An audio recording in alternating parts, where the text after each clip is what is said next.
আলাইকুম সবাইকে, welcome to my another blog. আজকে আমরা যাব হচ্ছে বাংলাদেশ এয়ারফোর্স মিউজিয়ামে। তো এর জন্য রওনা দিয়ে দিলাম। এখন আমরা যাব হচ্ছে টিএসসি থেকে মেট্রোতে করে যাব আগারগাঁও, দেন ওখান থেকে যাব হচ্ছে মিউজিয়ামে। তো চলুন আজকে সারাদিন কি করি, কোথায় কোথায় যাই, আর কি সৌন্দর্য উপভোগ করি সব কিছু আপনাদের সাথে শেয়ার করব আজকে। আমরা চলে আসছি মেট্রো স্টেশনের সামনে। সো এখন উপরে যাব, তারপর হচ্ছে টিকিট কাটতে হবে। এখন শুনি যে টিকিট কাটাতে নাকি অনেক সিরিয়াল পড়ে। সো দেখা যাক কতটুকু সিরিয়াল আছে। উপরে আসার পরে দেখলাম আসলে অনেক লাইনে দাঁড়িয়ে টিকিট কাটতে হয় এখন। সো টিকিট কেটে নিয়েছি আমরা, এখন উপরে যাব। অলরেডি একটা ট্রেন ছেড়ে দিয়েছে, মনে হচ্ছে আমাদের অনেক অপেক্ষা করতে হবে আরেকটা ট্রেন আসা পর্যন্ত। সো দেখি কখন ট্রেন আসে।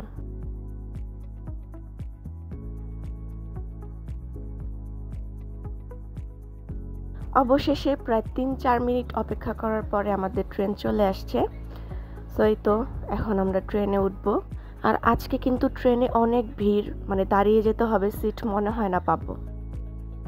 অবশেষে আমরা চলে আসছি আগারগাঁও মেট্রো স্টেশনে। সো এখানে এসে দেখলাম প্রচুর পরিমাণে রাশ, যতটা না শাহবাগ ছিল তার চেয়ে বেশি এখানে অনেক পরিমাণের ভিড়। সো এই তো আমরা চলে আসছি বাংলাদেশ এয়ারফোর্স মিউজিয়ামের সামনে। এখন হচ্ছে রাস্তার ওই পারে যেতে হবে আমাদের। আর এখানে আসার পরে দেখলাম ছোট ছোট অনেকগুলো স্টল আছে বাচ্চাদের জন্য। সো এখন ভিতর থেকে টিকিট কেটে নিব।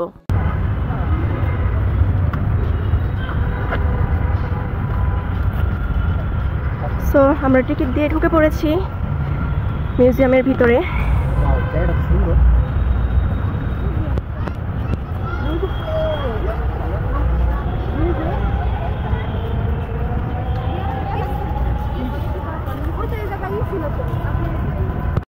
এখানে আব্দুল্লাহ এটাকে ভয় পাচ্ছে। যাও ধরো ধরো ধরো, কিছু করবে না ধরো।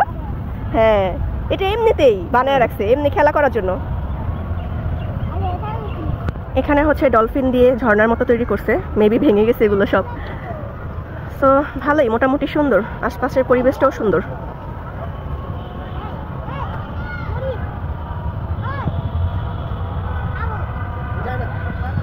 চলুন আরো ভিতরে যাই, দেখি কি আছে।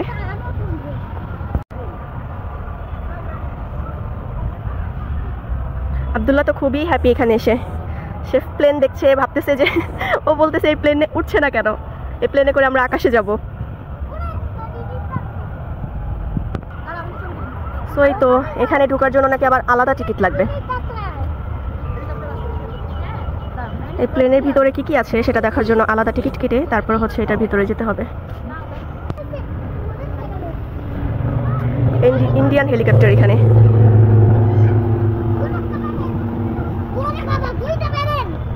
ওই সাইডে আরেকটা হেলিকপ্টার আছে, ওইটা বাংলাদেশি হেলিকপ্টার, আর এইটা হচ্ছে ইন্ডিয়ান হেলিকপ্টার।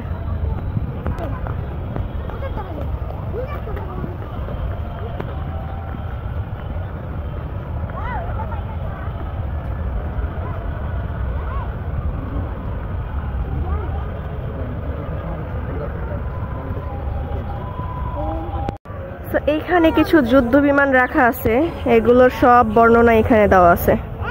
এখান থেকে আমরা একটা টিকিট নিয়ে নিচ্ছি। আব্দুল্লাহ নাকি প্লেনে উঠবে, সেজন্য এখানে কিন্তু এক একটা প্লেনে ওঠার জন্য আবার আলাদা আলাদা করে টিকিট কেটে নিতে হয়। এই তো এখন হচ্ছে আব্দুল্লাহ প্লেনে উঠবে।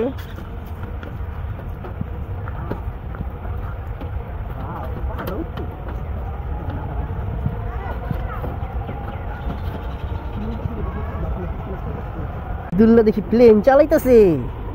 ওয়াও, কিভাবে চালায় দেখি তো পাপা। ওয়াও, স্টার্ট করো, এই যে এটা দিয়ে স্টার্ট করো। হ্যাঁ, এটা দিয়ে স্টার্ট করো। হ্যাঁ, তারপর ওই যে হ্যান্ডেল ধরে স্টার্ট করো, হ্যান্ডেল। হ্যাঁ, এটা যেটা ধরে আসো এটা। হ্যাঁ, ওয়াও, আব্দুল্লাহ তো খুবই হ্যাপি। দেখছো প্লেন চালাইতেছে, দেখো না পাপা, প্লেন চালাইতেছো তুমি। আসো আসো আসো, আমাকেও ডাকতেছে। ভাঙতি দেন, ওর প্লেনে উঠতে টাকা লাগবে ভাঙতি। আমরা যে প্লেনের টিকিট কেটেছি সেটার বর্ণনাও এখানে দেওয়া আছে। এখানে প্রত্যেকটা প্লেনের টিকিট এই তো দেখতেই পাচ্ছেন আব্দুল্লাহকে, সে প্লেনে উঠেছে আর খুব হ্যাপি সে। হাই দিয়ে দাও, হাই।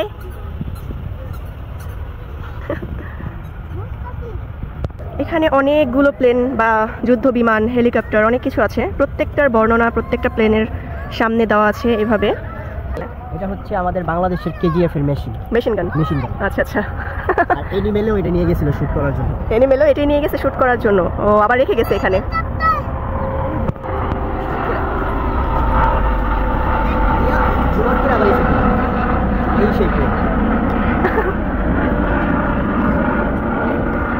এখানে কিছু কিছু প্লেনের কম্প্রেসার রাখা হয়েছে। এই হচ্ছে প্লেন ভিত্তিক আলাদা আলাদা কম্প্রেসার। এখানে আমরা আবার আলাদা টিকিট কেটে এইখানে ঢুকে গেছি। এই জায়গাটাও খুব সুন্দর, বাগানের মতো করে বাচ্চাদের খেলার জায়গা করেছে।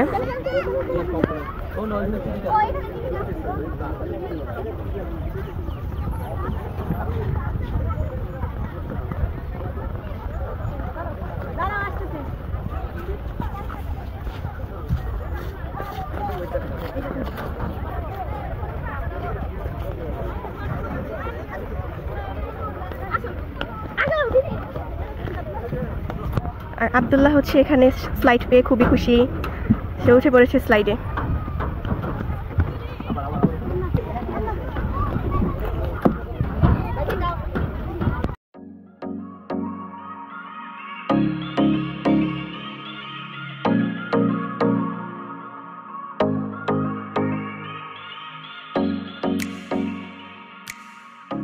এই হচ্ছে আব্দুল্লাহ খুবই মজা করছে।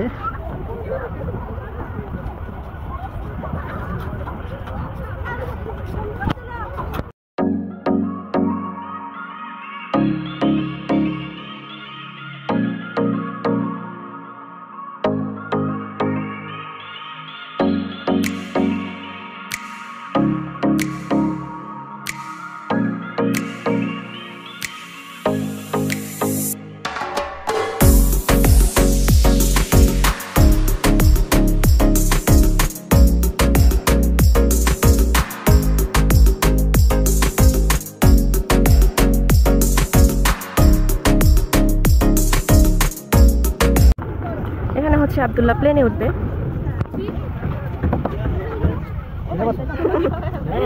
আব্দুল্লাহ এখানে রাইডে উঠছে, ছোট একটা লোকাল রাইড।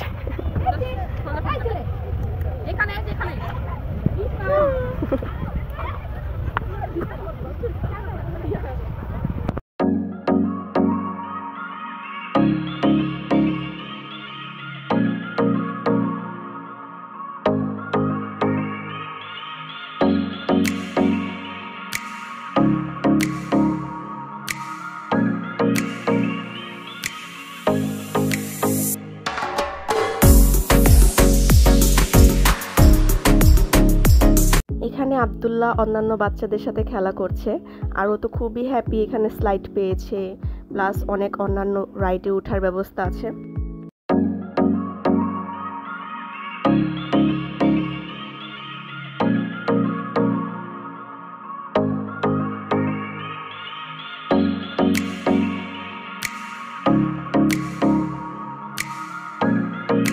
এই তো আমরা ভিতরের পার্ক থেকে বের হয়ে চলে আসছি। আর এখানে দেখছিলাম এটা হচ্ছে ব্রিটিশ বোমা নাকি, অরিজিনাল ব্রিটিশ বোমা। সো এই তো সেই বোমাগুলো।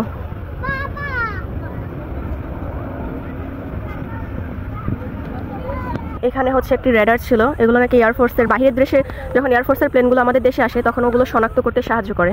আর এর বর্ণনা হচ্ছে এইখানে দেওয়া। আমাদের বাংলাদেশের কিছু কিছু ঐতিহ্য এখানেও ধরা আছে। প্লেনের যাবতীয় বিমান সংক্রান্ত যা যা আছে সেগুলো এই পার্কটাতে বা মিউজিয়ামে খুব সুন্দর করে তুলে ধরেছে ওরা। এই বিমানটা হচ্ছে আমাদের বাংলাদেশের মিসাইল বহন করতে সাহায্য করত। সো মিসাইল বহন করার ক্ষেত্রে এই বিমানের অনেক ভূমিকা।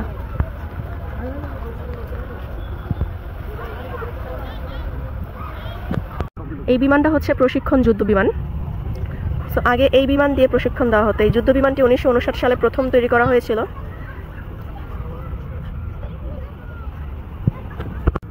এই হচ্ছে মাঝে তারা রাস্তা দিয়ে দুই পাশে হচ্ছে বিমান সাজিয়েছে, খুব সুন্দর করে ডেকোরেশন করেছে। এখানে মাঝখানে হাঁটার রাস্তা রেখেছে, আর এই পাশেও হচ্ছে বিমানের সারি, আর এই পাশটাতেও হচ্ছে বিমানের সারি।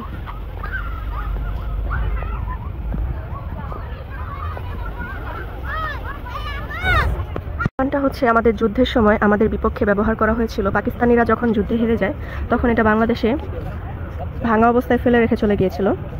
সো তারপরে বাংলাদেশের বিমান বাহিনীর কর্মকর্তারা এটাকে অক্লান্ত পরিশ্রম করে আবার সচল করেছিল।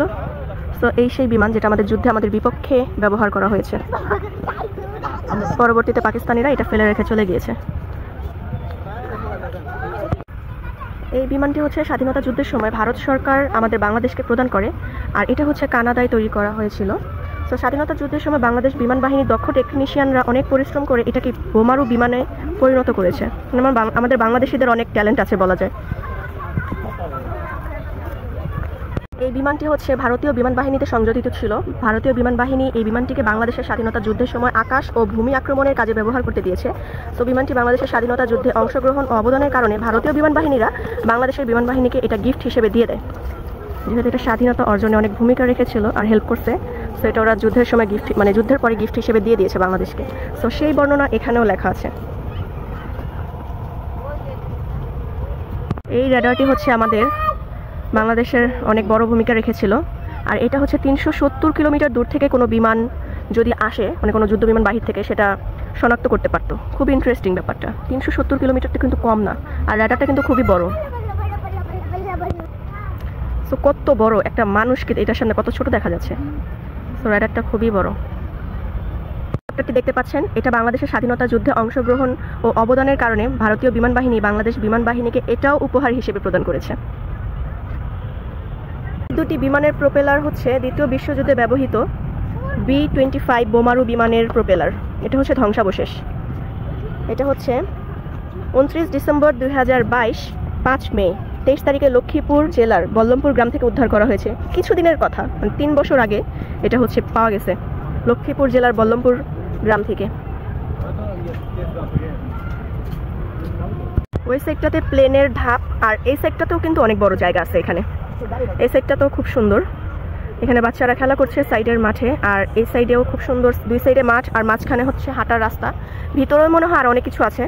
তো সন্ধ্যা হয়ে আসছে, চলুন তাড়াতাড়ি দেখে নিই আর কি আছে ভিতরে।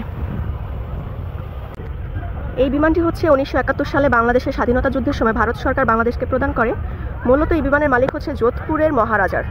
সো যখন আমাদের যুদ্ধ হয়েছে, এটা হচ্ছে আমাদের বাংলাদেশকে প্রদান করা হয়েছিল। আর এটা হচ্ছে পরিবহন বিমান হলেও এটি 5000 পাউন্ড বোম নিয়ে নাকি শত্রুর এলাকায় বোমা বর্ষণে সক্ষম ছিল। সো মুক্তিযুদ্ধের সময় বাংলাদেশ বিমান বাহিনী কর্তৃক বিমানটি ব্যবহার করা হয়। এটা হচ্ছে ভারত থেকে দেওয়া হয়েছে। ভারতের যোধপুরের মহারাজার ছিল এই বিমানটি। বাংলাদেশের যুদ্ধের সময় 5000 পাউন্ড বোম নিয়ে এটা শত্রুর উপর নিক্ষেপ করত।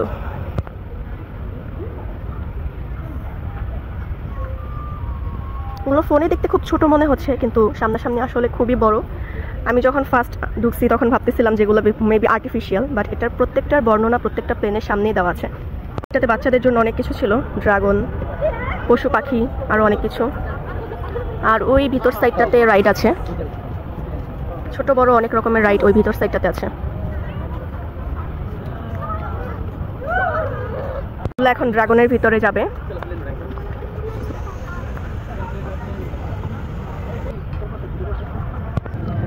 এই সাইডটাতে বাচ্চাদের জন্য অনেক সুন্দর সুন্দর ডেকোরেশন করা আছে। বাচ্চারা এখানে আসলে অনেক হ্যাপি হবে।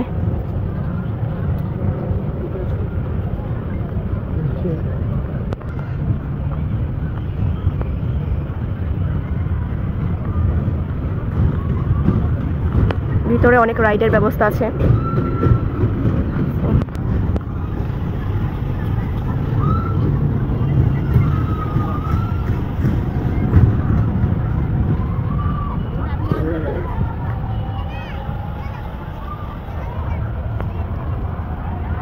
এই সেক্টরতে আসলে আপনারা সময় নিয়ে আসবেন। আমাদের আসতে অনেক লেট হয়ে গেছে, সো বেশি সময় নেই আমাদের হাতে। যারা আসবেন সকাল থেকে সময় নিয়ে আসবেন, পুরোটা মিউজিয়াম ঘুরে দেখে যাবেন, ভালো লাগবে। পরিবেশ খুবই সুন্দর।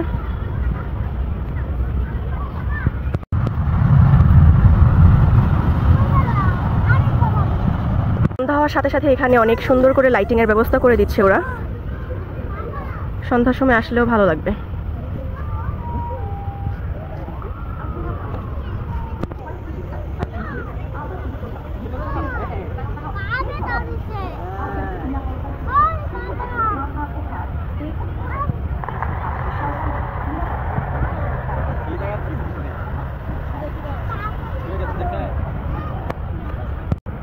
এই সাইডটাতে অনেকগুলো ফাস্টফুড প্লাস হচ্ছে চিপস চকলেট এগুলো দোকান আছে, আচার অনেক কিছু দোকান এই সাইডে আছে। সো এই তো আমরা চলে আসছি বাইরে।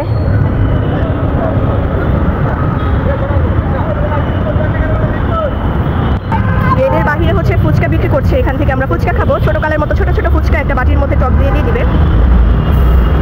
হ্যাঁ হ্যাঁ ঝাল হবে।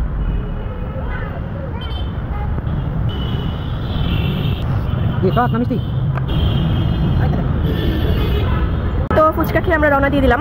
এখন আবার মেট্রোতে করে টিএসসির সামনে যাব, ওখানে যে একটু টুকটাক খাওয়া দাওয়া করবো। সো চলুন। সো টিকিটের জন্য অনেক বড় লাইনে দাঁড়াতে হবে এখানে।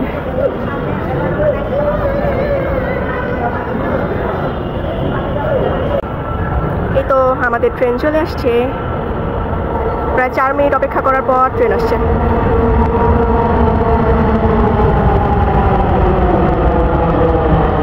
তো এই তো আমরা শাহবাগ চলে আসছি।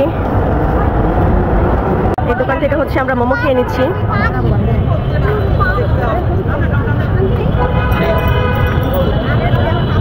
মানে চিকেন মোমোটা অনেক মজা, খুবই স্পাইসি না? আর এখানে ভাজা পোড়া আছে, এখন এগুলো খেয়ে নিব।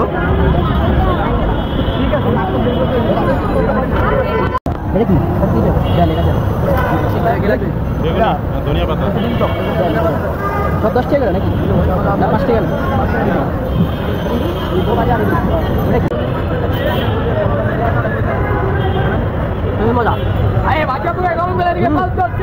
এখানে ভাজা পোড়াগুলো অনেক মজা, না না? খুবই মজা।